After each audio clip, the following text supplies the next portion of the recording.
Hello everyone, my name is Samuel Ryman, and if you're watching this video you've probably seen the massive accident that marred the opening lap of today's 2020 Bahrain Grand Prix. Just a reminder, there was a car that flipped over during today's race and nobody is talking about that, and rightfully so. And it's not because the wreck that Lance Stroll had wasn't scary and we're glad that he's okay. But what happened to Romain Grosjean was frightening and something that we haven't seen in decades in competition in Formula One, and that last time we did see it, it had different results, or in many instances it had different results. Many people are commending the safety workers who were at Bahrain today for helping Grosjean emerge alive, and rightfully so.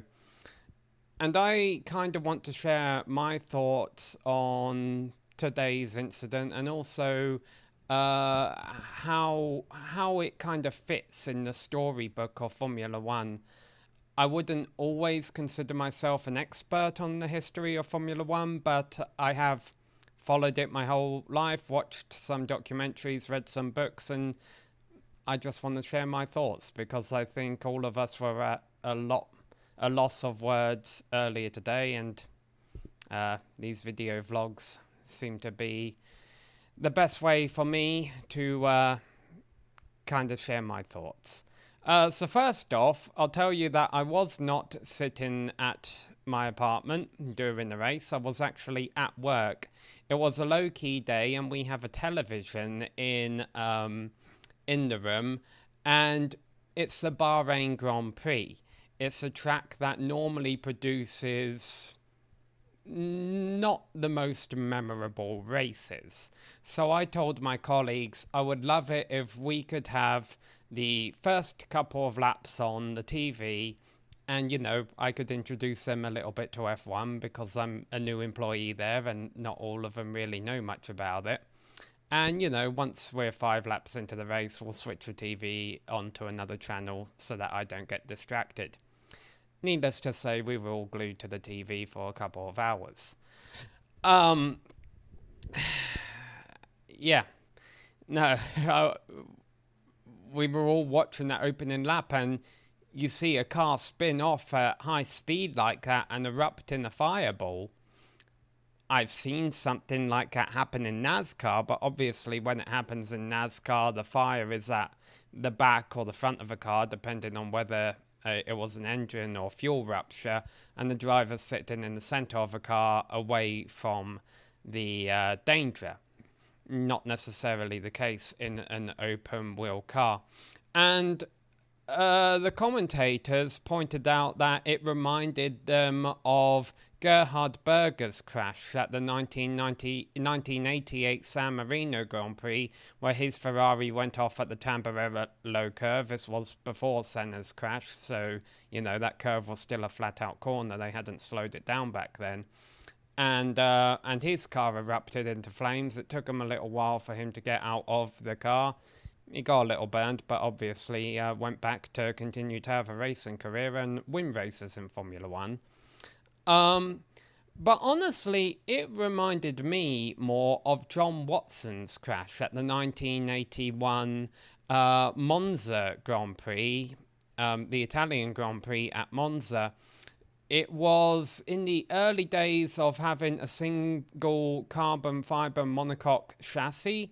McLaren was kind of experimenting with that, and Watson's car ran off a track. It ripped into half, and there was a fireball, much like Romain Grosjean's crash today. But Watson was easily able to step out of the car.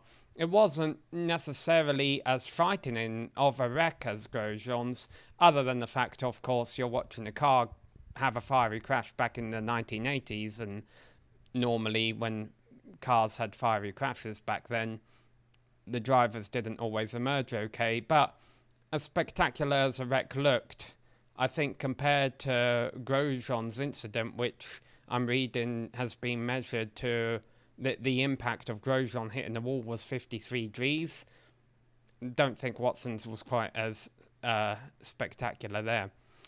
Um, and I told myself, I'm already kicking myself a bit here because I don't want to compare the wrecks, which was more impressive or more awesome or anything. I don't want to give that impression here. But I want to talk about, how does it contrast in a way with, how does Grosjean's wreck contrast with wrecks we've seen in the past? What have we learned from wrecks in the past that helped Grosjean survive today? And what can we learn going forward? Now, I admit I was never a huge fan of the halo and the aero screen because partly I believed when they were introduced, it was a little bit of an unnecessary cop out from Joe Bianchi's 2014 Japanese Grand Prix fatal crash, where he hit the tractor.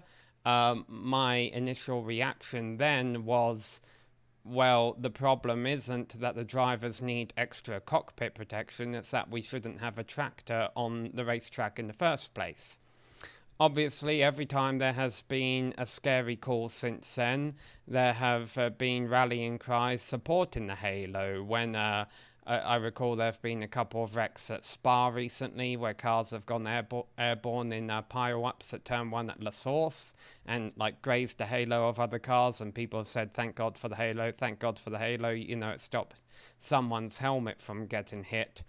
But my reservation about it, one of my reservations about it, has always been, well, what if a driver is in a fiery crash where their car is put in a precarious position? That halo is going to make it harder to exit the car.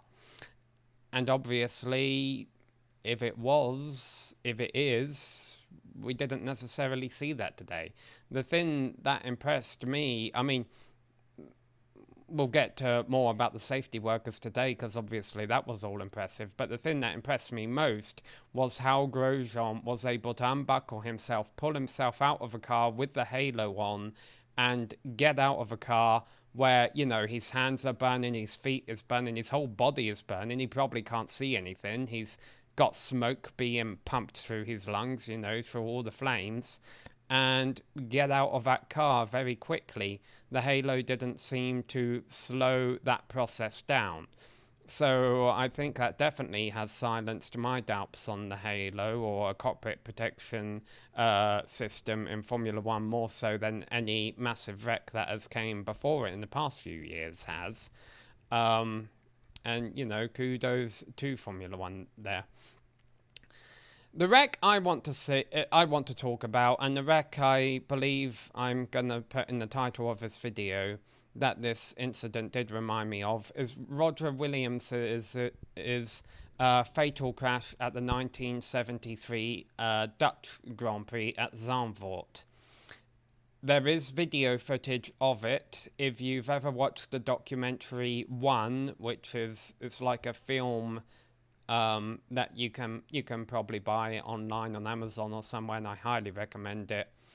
It goes through the entire history of Formula One. It focuses on Juan Manuel Fangio, kind of jumps through the 60s and 70s, but talks about the danger of them all, highlighting on incidents such as Joachim Rindt incident, the danger of a Lotus car, Jim Clark. And it very much gets into a rivalry of safety in F1 between Jackie Stewart and Jackie Ickx, and how eventually Niki Lauda pulling out of the 1976 Japanese Grand Prix finale because of the injuries he sustained at the Nürburgring in 1976 all that helped contribute massively to the safety advancements in F1. And, it goes on a bit to talk about the modern era as well, but that's really the storyline, I think, of that particular documentary. So one of the incidents it highlights, which is video footage of on YouTube, warning again, it is of a fatal incident, and it's not fatal in that Roger Williamson hits the wall and dies, because the sad reality of that particular crash was not the fact. He flipped over and the car was on fire but he was perfectly alive. One driver stopped on the side of a track to help try and pull Roger Williamson out of a crash, and that was David Purley. And everyone else continued to race because they're in a race, and that's what you did back in the 1970s.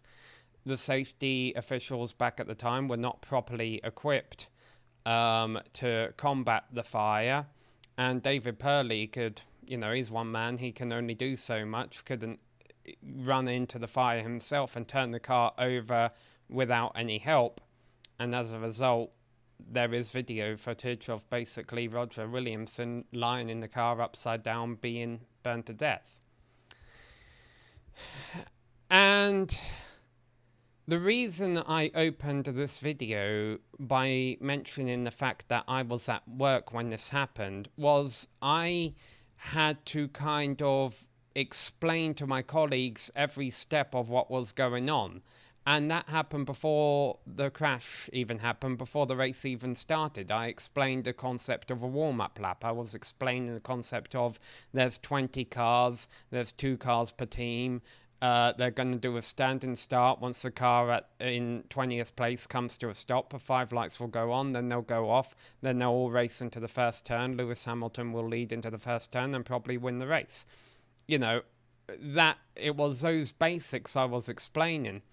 And so, obviously, throughout all the carnage, I was explaining to them at the same point of why the medical car was on track. It's something we learned because of races back in the day that I think that was something that came about in 1978 after Mario Andretti's teammate Ronnie Peterson had the fatal crash at the start of the 1978 Italian Grand Prix, that the medical car always kind of does the first lap behind the field. I had to kind of explain concepts like that to them. I had to, explain that all the marshal posts had fire extinguishers with them because of incidents such as the one that Niki Lauda had at the 1976 German Grand Prix. And as I was explaining, all these incidents and all these stories, it's just kind of fascinating reminding yourself of a story of Formula One and how crashes where drivers have not been able to walk out in the past have helped drivers crash today and be able to walk out relatively unscathed. And I think with all the talk, rightfully so, of a bravery of Romain Grosjean, of a bravery of the track marshals and the safety officials at Formula One today, we owe it to look back at the footage of the 1970s, the likes of a footage at the 1973 Dutch Grand Prix with David Purley trying to help Roger Williamson out of his car. And remember that it's moments like these that have helped Romain Grosjean be alive today, is the shortest way to put it. And it's awesome that we can go back and watch that footage and look at the images of that burnt car and destroyed car and think, that guy's going to live to see another race. Unfortunately, of course, he may not get back in the car again because there's only 2 races left, and if he does have any major injuries, he won't be able to get back in the car in time. But I think for all intents and purposes, that's a small price to pay. And the one thing I guess I need to wrap this video up talking about is, well, okay, if this is another chapter in the story of Formula One, where do we go from here? And honestly, my favorite thing that I've seen on Twitter or social media today, because honestly, I've grown tired of hitting the like button on the amount of stuff I've seen today, the amount of, feel-good stories that have came out of today. The one thing that I probably, if I could only like one tweet, which was the one I would like the most? I guess that's a simple way to ask it. And the answer is the fact that Ross Brawn is already admitting and contemplating the fact that that crash could be avoidable. There are things we can do to stop an incident like that from occurring. Now, I know when I watch a NASCAR race, when anyone watches a NASCAR race, they're fully aware that there's safer barriers all the way around the racetrack that are a bit more protective than steel or Armco barriers. That would be harder to implement probably in Formula One Grand Prix, and it also runs the risk, I think, of maybe bouncing the cars back out onto the racetrack where they could, be involved in the secondary shunt. But I think no matter what the solution is, the fact that the FIA and Ross Brawn are acknowledging the fact that, hey, we need to look at this, is a massive positive step, because it's all of the times, it's part of a Formula One story, it's part of Formula One's history. The fact that we've asked ourselves that, hey, how could this be done better? How can this be done safer? The fact that we've asked ourselves that for all of those crashes in the past, the Niki Lauders, the Roger Williamsons, the Ronnie Petersons, the Ayrton Sennas, the Joel Bianchis, every time we stopped and asked ourselves that question in the past, Formula One has been able to come up with a solution. And I'm really looking forward to seeing what the next step is, so we can continue to have some exciting racing as the years go on. We all hope you'll feel better soon, Roman. I've stuttered over my words a lot during this broadcast, and I hope you all can't blame me too much. It's really hard to put words to what we saw today. So let's conclude by saying this. Romain Grosjean, we're all happy you're okay. It's upsetting we won't see you in a car again, perhaps, in Formula One for the rest of the year, but we're glad you're all right. Thank you, Formula One and the FIA, for making safe cars, and we're all looking forward to the next race. And hope you all enjoy it next weekend. Have a good night.